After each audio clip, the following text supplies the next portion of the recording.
Notorious Mexican drug lord El Chapo faces a possible life sentence in prison. The head of the Sinaloa drug cartel has been found guilty on 10 counts by a federal court in Brooklyn. El Chapo's trial included grisly details of murders, rapes and presidential bribes. The drug lord's story is one with dramatic twists and turns. A poor kid who was kicked out of his home, El Chapo became one of the world's most wanted fugitives. He escaped prison twice, employed assassin squads, terrorized South America and the US, and that's not all. He even found his name on a Forbes list. Here's a look at the rise and fall of El Chapo.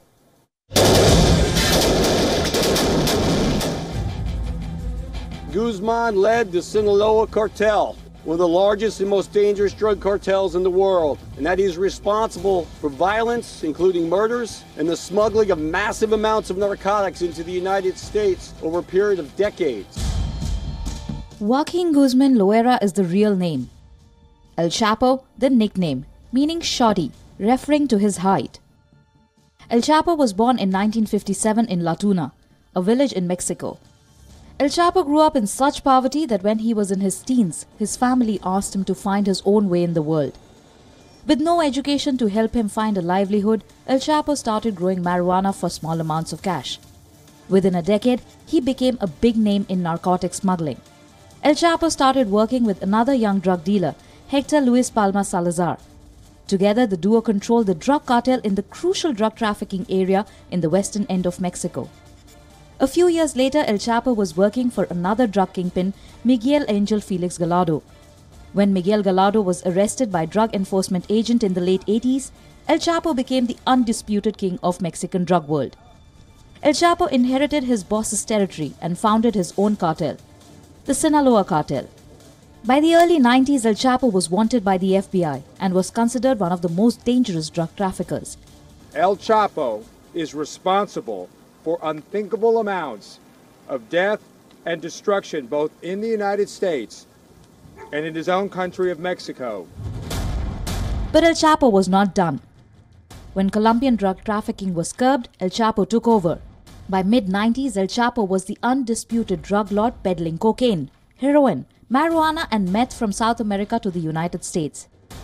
El Chapo's rise is not just about power, brutality and violence. He used creative ways to smuggle drugs, like hiding cocaine inside AC tunnels, fire extinguishers and cans labeled chili pepper.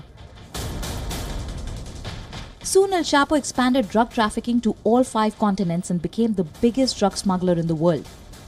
El Chapo established several assassin groups to instill fear in the rival gangs. His henchmen are accused of committing over 1,000 murders to protect El Chapo's drug empire. You heard it right, over 1,000 murders. Wonder why the long arm of law did not catch up with him? It did.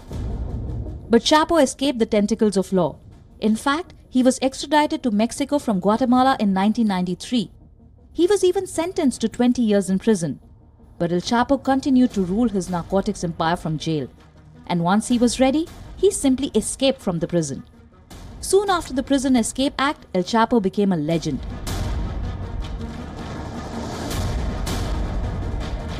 His drug operations expanding each year.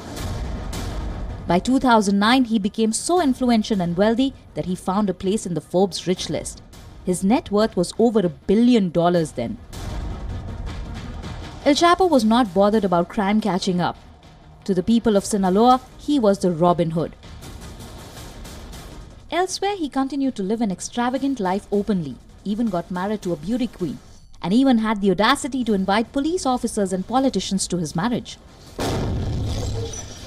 Between 2004 and 2013, Guzman's gangs fought in all major Mexican cities on the US border, turning them into some of the world's most dangerous places. In one such attack, 14 bodies were left mutilated under a note that read, and I quote, "Don't forget that I'm your real daddy," signed by El Chapo. But the menace of illegal drugs from the southern border forced the United States to target El Chapo. 5 years ago, El Chapo was arrested again by Mexico, and again he escaped. Finally, El Chapo was arrested on January 2016 and extradited to the US. El Chapo pleaded not guilty and faced trial. The trial began on November 13th last year. and El Chapo shocked the courtroom during his trial by saying that he was not the real leader of the dreaded Sinaloa cartel. After 200 hours of testimony, over 50 witnesses, El Chapo was found guilty and faces a life in prison. Right after the judgment was delivered, El Chapo gave his wife Emma Coronel a thumbs-up sign.